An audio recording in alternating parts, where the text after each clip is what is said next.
So ఇక్కడ advanced కంట్రీయా, developed కంట్రీయా, లేకపోతే ఇంకోటా అనేది పక్కన పెడితే మనం వెళ్తున్న కాలేజ్ ఏంటి, అది క్రూషియల్. ఓకే, అండ్ మనం అబ్రాడ్ వెళ్ళటానికి 2 రీజన్స్.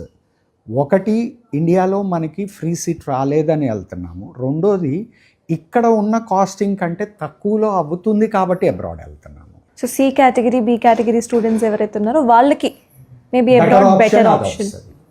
ఎగ్జాక్ట్లీ. అండ్ అకాడమిక్ పరంగా కూడా వీళ్ళు కాంప్రమైజ్ అవ్వాల్సిన అవసరం ఉండదండి. ఇప్పుడు మనకి ఇండియాలో మోర్ దాన్ 600 odd కాలేజెస్ ఉన్నాయి మెడిసిన్ ఆఫర్ చేసేవి.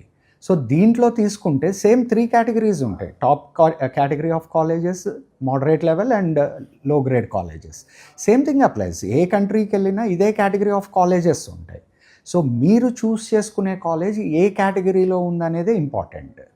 సో టాప్ కేటగిరీలో ఉన్న కాలేజ్ని, టాప్ ర్యాంక్డ్ యూనివర్సిటీని కనుక మీరు సెలెక్ట్ చేసుకోగలిగితే so your career options are bright ఉంటాయి కదా ఫ్యూచర్లో. సో ఇందాకటిది మళ్ళీ ఒక్క చిన్న యాడ్ ఆన్ దీనికి, ఎన్ఎంసి రూల్స్ మ్యాచ్ అవుతున్న కంట్రీలో టాప్ కాలేజ్ని కనుక మీరు చూస్ చేసుకున్నారు అని అంటే యువర్ గ్లోబల్ ఆపర్చునిటీస్ అన్నీ ఓపెన్ అయినట్టే.